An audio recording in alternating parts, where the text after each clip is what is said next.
দর্শক, পবিত্র লাইলাতুল কদরে ইবাদত বন্দেগীতে ব্যস্ত মুসল্লিরা। বিস্তারিত জানাতে জাতীয় মসজিদ বায়তুল মোকাররম থেকে সরাসরি যুক্ত হচ্ছেন সহকর্মী নাইম আল জিকো।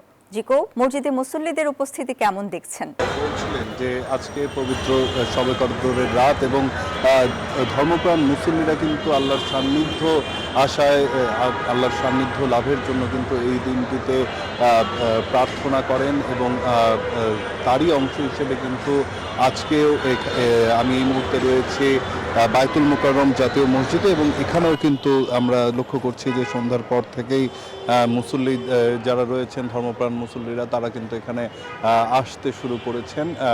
কিছুক্ষণের মধ্যেই পুরো মসজিদে আসলে মুসল্লিদের ভিড় হয়ে যাবে। ইবাদত বন্দেগীর মধ্য দিয়ে আজকের এই রাতটি আসলে তারা পার করবেন এবং যেমনটি জানেন যে ২৬ রোজার সন্ধ্যা থেকে কিন্তু ২৭শে রমজানের যেই রাতটি পালন করা হয়, এই পবিত্র রাতে আল্লাহর সান্নিধ্য পাওয়া, গুনাহখাতা মাফ সহ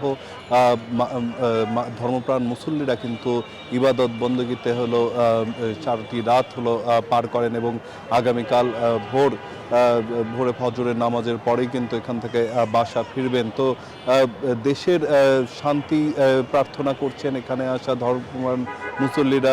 মানুষের যেই চাওয়া পাওয়াগুলো আছে, নিজেদের পরিবার পরিজন যারা কবরে শুয়ে আছেন তাদের প্রার্থনা করছেন, যারা অসুস্থ রয়েছেন তাদের যাতে আল্লাহ সুস্থতা দান করে এবং এই পবিত্র রাতে কোরআন নাজিল হয়েছিল সেই যেই মাহাত্ম্য রয়েছে সেই মাহাত্ম্য এবং আল্লাহর সান্নিধ্য লাভের জন্যই কিন্তু তারা এখানে ধীরে ধীরে আসতে শুরু করেছেন। কিছুক্ষণের মধ্যেই দেখবেন এই বায়তুল মোকাররম জাতীয় মসজিদের এই প্রাঙ্গণ পর্যন্ত কিন্তু ভরে উঠবে ধর্মপ্রাণ মুসল্লিদের এবং ইবাদত বন্দেগীর মধ্যেই আজকের রাতটি তারা পার করবেন। তো এই ছিল এখন পর্যন্ত আমার কাছে এখানকার সবশেষ তথ্য। পর্দা। নাইম আল জিকো, আপনাকে ধন্যবাদ।